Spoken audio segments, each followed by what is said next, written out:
चंद्रयान-3 का प्रज्ञान रोवर चांद की धरती पर काफी ज्यादा चीजों की खोज कर चुका है। चंद्रयान-3 को चांद की धरती पर उतरे लगभग 14 दिन हो गए हैं।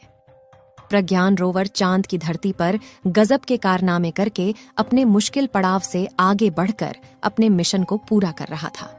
चंद्रयान जब से चांद पर उतरा तब से अभी तक आराम भी नहीं किया था। वह लगातार अपने मिशन पर जुटा हुआ था ताकि वह जल्द से जल्द, यानी कि जब तक सूर्य की उपस्थिति चांद पर रहे तब तक में वह अपना मिशन पूरा कर ले। आपको यह जानकर खुशी होगी कि प्रज्ञान रोवर ने अपने सारे मिशन को पूरा कर लिया है। प्रज्ञान रोवर ने चांद पर क्या-क्या खोजा और प्रज्ञान रोवर ने किन-किन रहस्यमयी आवाजों को रिकॉर्ड करके इसरो के वैज्ञानिकों के पास भेजा है। आखिर वह कौन-कौन सी रहस्यमयी तस्वीरें हैं जिसे प्रज्ञान रोवर ने अपने हाई रेजोल्यूशन कैमरा द्वारा खींची है और उसे आप लोगों ने अभी तक नहीं देखा है। क्या प्रज्ञान रोवर ने चांद पर सोना खोज लिया है? क्या प्रज्ञान रोवर को चांद पर एलियन के रहने का सबूत मिला है? प्रज्ञान रोवर गायब हो गया है या फिर कहाँ है? क्या प्रज्ञान रोवर को चांद पर कोई इंसानों की बस्ती मिली है? इन सभी सवालों के जवाब जानने के लिए इस वीडियो में हमारे साथ अंत तक अवश्य बने रहे। आपको बता दें कि चांद पर 14 दिन की रात और 14 दिन उजाला होता है, यानी कि चांद का एक दिन पृथ्वी के 28 दिन के बराबर होता है। ऐसे में दिन के समय वहां का तापमान काफी ज्यादा गर्म और रात के समय वहां का तापमान काफी ज्यादा ठंडा रहता है। चांद की धरती पर 23 अगस्त के दिन सुबह हुई थी, तब से अभी तक चांद पर उजाला ही चल रहा था। लेकिन अब लगभग चांद पर सूरज को निकले 14 दिन होने वाले हैं और जैसे ही 14 दिन पूरा होगा वैसे ही सूरज डूब जाएगा। आपको पता ही होगा कि हमारे चंद्रयान-3 की विक्रम लैंडर और प्रज्ञान रोवर में सोलर पैनल लगाए गए थे और उसमें काफी ज्यादा पावरफुल बैटरी भी लगी थी, जिससे कि वह सूरज की रोशनी से चार्ज होकर अपनी मिशन को पूरा कर सके। वैज्ञानिकों ने जैसा सोचा था बिल्कुल ठीक वैसा ही हुआ। चंद्रयान-3 का विक्रम लैंडर अभी भी चांद पर सही सलामत खड़ा हुआ है और प्रज्ञान रोवर ने अपने सारे मिशन को पूरा कर लिया है। यहाँ तक कि प्रज्ञान रोवर ने चांद पर ऑक्सीजन की खोज भी कर ली है। यही नहीं, हमारे प्रज्ञान रोवर ने चांद पर सल्फर की खोज की है, जो कि ऐसा पहली बार हुआ है। आपको बता दें, चांद पर सल्फर का पाया जाना किसी खजाने से कम नहीं है, क्योंकि सल्फर के द्वारा स्पेस मिशन के लिए भविष्य में फ्यूल तैयार किया जा सकता है, जिसे रॉकेट फ्यूल के रूप में इस्तेमाल किया जा सकेगा। और यदि ऐसा हो गया तो भविष्य में मंगल ग्रह पर मिशन करने के लिए काफी ज्यादा आसानी होगी, क्योंकि चांद का गुरुत्वाकर्षण पृथ्वी के मुकाबले 6 गुना कम है। ऐसे में किसी अन्य ग्रह पर जाने के लिए कम ईंधन की आवश्यकता होगी और आपको पता ही है कि मंगल ग्रह पर जीवन पाए जाने की संभावना है। अगर भविष्य में मंगल ग्रह पर इंसानी बस्ती बसाई जाती है तो फिर चांद से सीधा मंगल पर आसानी से इंसानों को ले जाया जा सकेगा।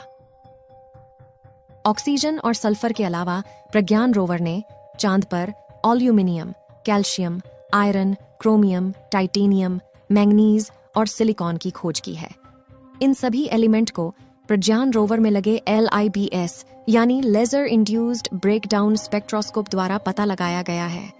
ये सभी तत्व चांद के दक्षिणी ध्रुव की मिट्टी में मौजूद है। इन सभी तत्वों के अलावा प्रज्ञान रोवर और विक्रम लैंडर ने चांद की खूब सारी तस्वीर भी इसरो के साथ साझा की है। इस समय जो तस्वीर आप लोग अपने मोबाइल फोन पर देख रहे हैं, इस तस्वीर को विक्रम लैंडर द्वारा रिकॉर्ड किया गया है। इसमें आप देख सकते हैं कि किस तरीके से प्रज्ञान रोवर अपने रास्ते की तलाश में चहलकदमी दिख रहा है और गोल गोल नाच रहा है। हालांकि यह वीडियो कुछ दिन पहले की है, लेकिन इस समय यह वीडियो देश विदेश में काफी ज्यादा वायरल हो रहा है, क्योंकि अमेरिका, रूस और चीन ने ऐसा सोचा भी नहीं था कि भारत के द्वारा बनाया गया प्रज्ञान रोवर चांद पर इस तरीके के कारनामे कर सकता है। और दूसरी सबसे बड़ी बात यह है कि चंद्रयान का रोवर जहां जहां भी चांद की धरती पर घूम पाया है, वहां वहां पर अपने निशान छोड़ दिए हैं और यह निशान सैकड़ों और करोड़ों सालों में भी नहीं मिटने वाले हैं, क्योंकि चांद पर वायुमंडल नहीं है, जिस वजह से वहां पर आंधी तूफान नहीं आते हैं। चांद पर आंधी तूफान तो नहीं आते, लेकिन वहां पर उल्का पिंड का सबसे बड़ा खतरा बना रहता है। चांद पर वायुमंडल न होने की वजह से चांद पर काफी बड़े बड़े उल्कापिंड आग के गोले के रूप में गिरते रहते हैं, और इन्हीं के कारण जब आप चांद की तरफ धरती से देखते हैं तो आपको कुछ काला काला दिखाई देता है। ये जो काला काला पार्ट आपको दिखाई देता है, ये और कुछ नहीं बल्कि चांद पर मौजूद बड़े बड़े गड्ढे हैं जो कि उल्कापिंडों के गिरने के कारण बने हैं। चंद्रयान-3 के प्रज्ञान रोवर ने चांद पर कंपन यानी भूकंप महसूस किए हैं। इसके बाद एक बार फिर ये सवाल उठने लगा है कि क्या धरती की तरह अन्य ग्रहों पर भी भूकंप आते हैं? चंद्रमा पर कंपन होना इस बात की पुष्टि मानी जा रही है कि चांद पर भी भूकंप आता है। यह पहला मौका नहीं जब अंतरिक्ष के किसी ग्रह या उपग्रह पर भूकंप के झटके महसूस किए गए हों। इससे पहले मंगल और शुक्र ग्रह पर भी भूकंप आने की पुष्टि की गई थी। अमेरिकन स्पेस एजेंसी नासा लगातार इस पर रिसर्च कर रही है। चंद्रयान-3 ने चांद पर पहुंचने के 5वें दिन दूसरा ऑब्जर्वेशन भेजा। इसके जरिए इसरो ने पूरी दुनिया को एक बड़ी अच्छी खबर दी। इसके मुताबिक साउथ पोल, जहां चंद्रयान ने लैंड किया, वहां पर sulphur, oxygen, aluminium, calcium, iron, chromium, titanium, silicon और मैग्नीज की मौजूदगी है, जबकि हाइड्रोजन की खोज अभी जारी है। चंद्रमा का दक्षिणी ध्रुव इसलिए भी बेहद अहम है क्योंकि माना जाता है कि इस क्षेत्र में बर्फ मौजूद है। अब अगर ऑक्सीजन और बर्फ मौजूद है तो भविष्य में जीवन की बड़ी संभावना पैदा होती है। यही नहीं, इंसानों के यहाँ बसने की उम्मीद भी जग सकती है। यह हमारे लिए बेहद गर्व की बात है कि चंद्रमा पर इन चीजों के बारे में भारत ने पता लगाया है।